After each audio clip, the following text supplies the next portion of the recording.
And yeah, here we are with another value. We've just done ethics. And this follows up clearly and closely to that, the value of honesty. See, integrity is telling myself the truth, and honesty is telling the truth to other people. That's by Spencer Johnson. A wonderful quote, and it's so powerful. We're talking about integrity and honesty, and they are, as I say, all these values go hand in hand. We talked about transparency not so long ago, and ethics in the previous value as well. So they're all coming together. See, honesty is the core value of character and the foundation of good relationships. Really, when you think of it, it's common sense, but as I saw in the value of common sense, it's often neither common nor sense. See, when we are honest, people know that they can depend on us and do the right things by them. See, we communicate in an open and upfront way without falsifying information or manipulating the truth. See, honest people sincerely pursue fairness and equality. If we are honest, we do not lie, cheat, or steal, or manipulate, or lie. I say it already: lie, manipulate, corrupt. All these other kind of things that are going wrong at the moment in our society, and it's a foundation of good relationships. How is your relationship with your MPs nowadays, and even with your friends? And it is without falsifying information or manipulating the truth. Now, these are two things that are rife at the moment, and for most people, that's all they'll see because of censorship as well. And that's not honesty. Censorship has nothing to do with honesty. That is one of the most dishonest things, that you keep things from people so they cannot make the right decisions for them, and they just follow basically blindly. And that is not disrespect, but that's what's happening. Because we, as youngsters, we've been trained what to think and when to think rather than how to think and why to think.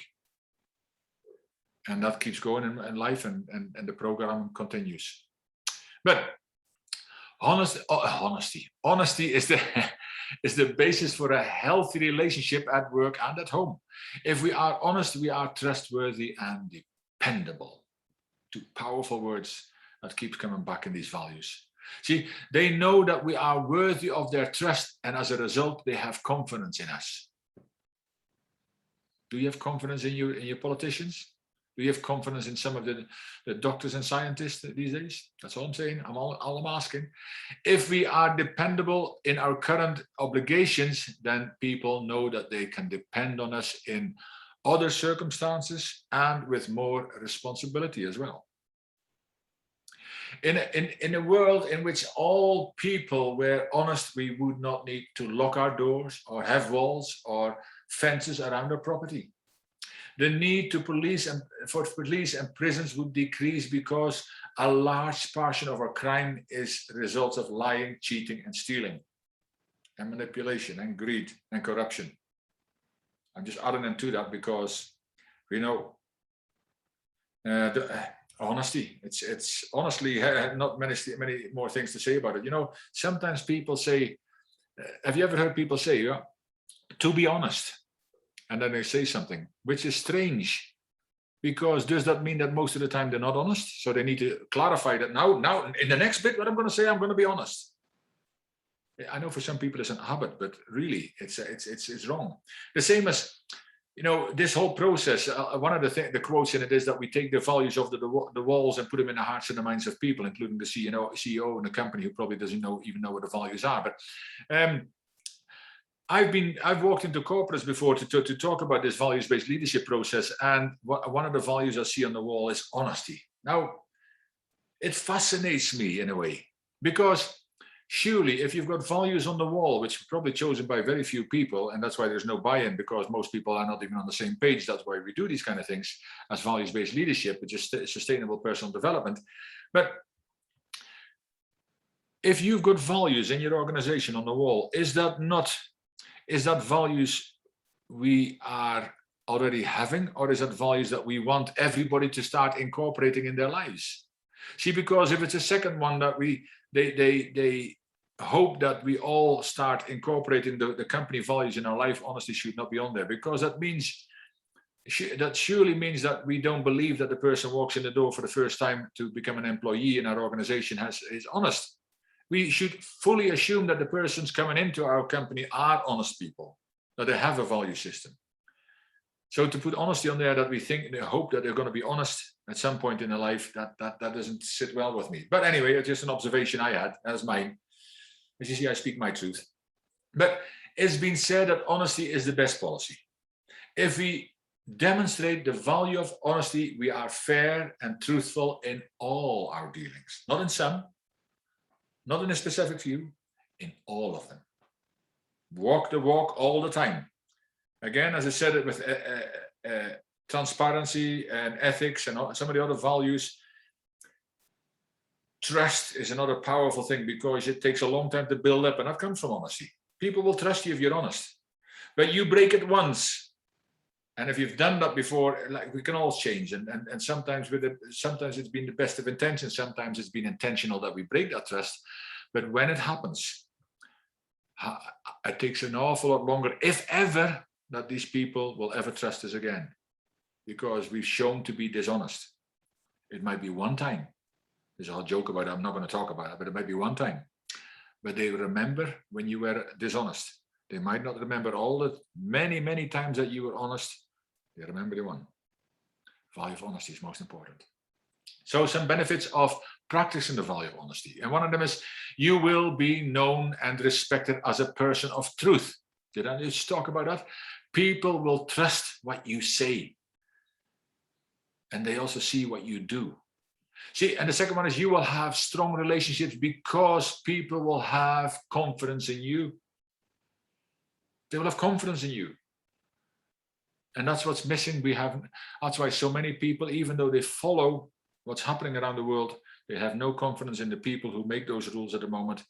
They have no confidence in the enforcement by our enforcers who should look after us and who should be protecting us rather than the other way around. There is a lot of people who have lost that, and they have no confidence in the system, in so many different things, and that is because of a lack of values, a lack of honesty, a lack of ethics, a lack of transparency, a lack of integrity, and the list goes on. Honesty. Some characteristics of a person who practices the value of honesty. And the first one is these people are genuine and transparent. They do not manipulate the truth to their benefit. Cool. And the second one is these people are credible. They maintain their credibility through a reputation of truthfulness. Now, they go very much hand in hand, but you know what I'm talking about. And quickly we move on to the 2 steps to follow that we can do to increase our value of honesty within ourselves. Now, as I said, we all make mistakes. Some intentionally, other unintentionally, another one, unaware. But we do so. And when it gets pointed out, we can apologize and we must do better. But here are 2 steps. Think about what you say before you say it. That is really helpful because always communicate with openness and integrity. There's another word again, I've already mentioned integrity. And that's a value as well we'll talk into. But don't forget that keeping quiet can also be a form of dishonesty. Now, speak up when you know something that needs to be said. Now, I talked into that already because when you keep quiet and you know there's something wrong, you're part of the problem, by the way. It's the same as when you see a bullying. Now, I know it's tough, especially in young people, but get together with a group of people and you don't have to beat anybody up. And this was a conversation I had with my friends long ago, and I said, what do you used to do about bullies? So we used to get around them and beat the living daylights out of them. That's not because hurt people quite often hurt people. But I mean, we still get together and say, whoa, no more. We don't allow you to behave like that with one of our friends or somebody else who we see you bullying. No more bullying. And if they need help and all that, but it's a form of dishonesty because if you see somebody bullying and you walk along, if you see somebody getting beat up and you walk away and the person is seriously hurt or even dies, you've been part of that. You might find it tough to believe, and you can say, oh, but something will happen. Would your intervention have changed that? Might you have been part of the injury list? We don't know. But one thing we know, you walked away, you turned the other side, you went like that, you pretended you didn't see it, and bad things happen. because Les Brown says this so beautifully. He says, evil prevails when good men and women do nothing. Ask yourself, what are you doing nothing about just now that you know you should be doing something about? What are you not speaking up about? I say, everybody's in my speaker club, I talk about it. You know, we've all got a story, we've all got a voice. This is our time. This is our time. We need to start speaking up, whether it's our story or something that we see that the world needs to know. There is so much that the world needs to know right now, and more people start to speak up, and things will change. That's a promise. It's taken time, but things will change. And the more of us speak up against the injustices that happen around the world, the better it will be. I did a talk last Saturday actually about we shall overcome, because I said there are so many injustices, but we need honesty. Be honest with the person in the mirror first, and then look around you and say, what am I doing? Am I taking one of these steps? The choice is yours. But remember, when you don't take that step, then are you part of the problem? Do you want to be part of the problem, or do you want to be part of the solution? Be honest with yourself, people, and I will see you in the next value. Take care.